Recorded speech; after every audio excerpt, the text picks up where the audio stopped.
right, we're going to turn our attention to a story that is a few days old at this point, but we figured we should keep our eye on this because this is pretty important stuff. Russia promises retaliation against U.S. for Ukraine strike on Crimea. The Kremlin on Monday squarely blamed the United States for an attack on Crimea with U.S.-supplied ATACMS missiles that killed at least 4 people and injured 151, and Moscow formally warned the United States ambassador that retaliation would follow. The war in Ukraine has deepened a crisis in relations between Russia and the West. You think so? And Russian officials but have apparently said, not in space. Not in space, that's true. And Russian officials have said the conflict is entering the most dangerous escalation to date. But directly blaming the United States for an attack on Crimea, which Russia unilaterally annexed in 2014, although most of the world considers it part of Ukraine, is a step further. Okay, well, when you coup the pro-Russian government, you know, that's going to be their It's a sticking point. response. Yeah, exactly. You should ask my colleagues in Europe and above all in Washington, the press secretaries, why their governments are killing Russian children. Kremlin spokesperson Dmitry Peskov told reporters, yes, 2 children were killed in that strike. At least 2 children were killed in the attack on Sevastopol on Sunday, according to Russian officials. People were shown running from a beach near Sevastopol and some of the injured being carried off on sun loungers. Kiev did not comment on the attack. Russia said the United States had supplied the weapons while the U.S. military had aimed them and provided data. Russia's foreign ministry summoned U.S. Ambassador Lynn Tracy and told her Washington was, quote, waging a hybrid war against Russia and has actually become a party to the conflict. Retaliatory measures will definitely follow, it said.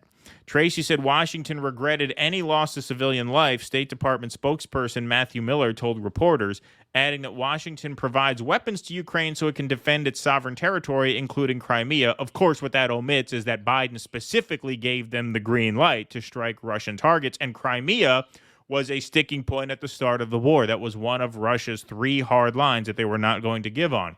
Pentagon spokesperson Major Charlie Dietz said that Ukraine makes its own targeting decisions and conducts its own military operations. President Vladimir Putin has repeatedly warned of the risk of a much broader war involving the world's biggest nuclear powers, though he has said Russia does not want a conflict with the U.S.-led NATO alliance. U.S. President Joe Biden has ruled out sending troops to fight in Ukraine and said shortly after the 2022 full-scale Russian invasion that a direct confrontation between NATO and Russia would mean World War III. Well, of course, that's true unless you do something like this, quote-unquote, indirectly, and provoke a response that then we would say provokes our response. The only way Ukraine had any hope of ever winning this war was to blow this up into a world war. They could never beat Russia one-on-one. Right. So any strategy of theirs that did not include escalating this into World War III was not a real strategy. So what you're seeing now is psychotic and suicidally insane, and I've used those adjectives almost every time we've had to cover this, at least in the past year, because that is what you are hurtling toward. And if you thought that was the only news, there's this. Gunmen kill police, priests, and civilians in attacks on places of worship in Russia's Dagestan. Gunmen opened fire on places of worship in 2 cities of Russia's southernmost Dagestan province on Sunday, killing at least 15 police officers and 4 civilians, including an Orthodox priest, in what appeared to be a coordinated attack. Sergei Malikov, head of the Dagestan Republic, said at least 6 militants were also killed following the attacks on churches, synagogues, and police posts in the cities of Derbent and the regional capital Makashkala, which are about 120 kilometers apart. Pardon me. The attacks took place in the Republic of Dagestan in the North Caucasus, a predominantly Muslim region in the Caspian Sea that has a history of separatist and militant violence. The turbulence in the region has been further fanned by Russia's war in Ukraine, where ethnic minorities have been disproportionately mobilized to fight. Video and photos showed large flames and plumes of smoke billowing heavily out of a synagogue in Derbent, while footage filmed from the window of a building in Makashkala, that is a tough one, shows black-clad unidentified people. Yeah, exactly. Do, do, do, do. Yeah, that is a tough one. Shooting at a police car in a street. No group has yet claimed responsibility for the attacks, which come 3 months after ISIS affiliate ISIS-K said it carried out an assault at the Crocus City Hall in Moscow that claimed more than 140 lives in one of Russia's deadliest terrorist atrocities in years. Russian law enforcement agencies told state-run news agency TASS on Sunday that the gunmen in Dagestan were adherents of an international terrorist organization.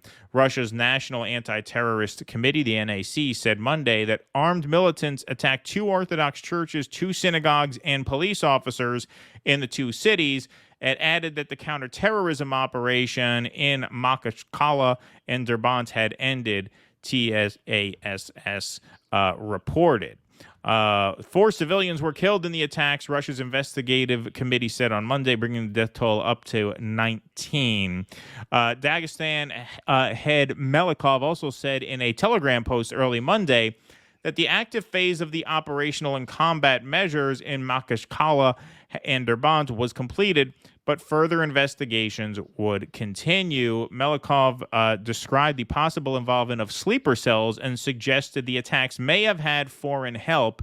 Operative search and investigative measures will be carried out until all participants of the sleeper cells are identified, which undoubtedly includes some that were organized from abroad, he added. So the insinuation there is not all that subtle. So you have obviously Russia strongly suspecting there was outside involvement in this seemingly random terrorist incident. Plus you had that same time basically an attack on Crimea, which is a sticking point.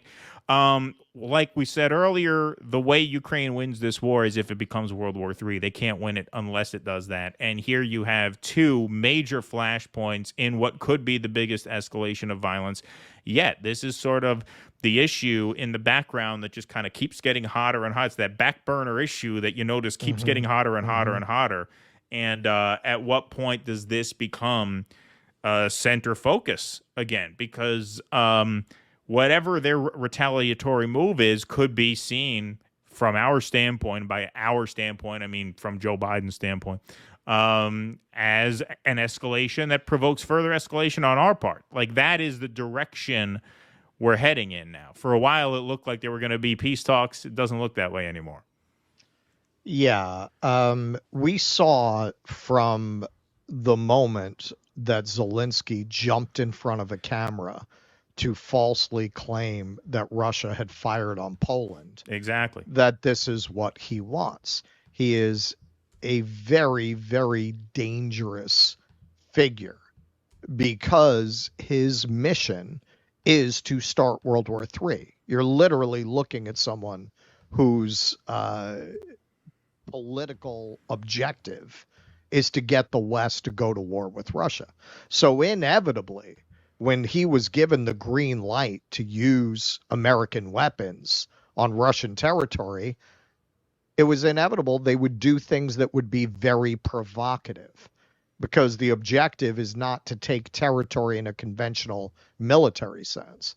It's to provoke a response from Russia that will get the West into World War III. That is why you would bomb a beach. Yes. What other reason? There's a military installation there. Why would you send a missile to hit a beach full of civilians except to provoke a reaction from Russia that gets the West into World War III? That is what they are going to do with this new freedom to use these weapons.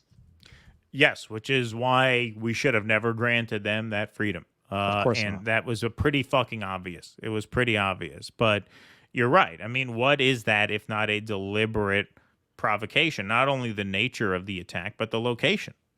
Right. I mean, that was the sticking point. That was one of their 3 red lines from before day one. And so, yeah, pretty awful looking stuff there, for sure.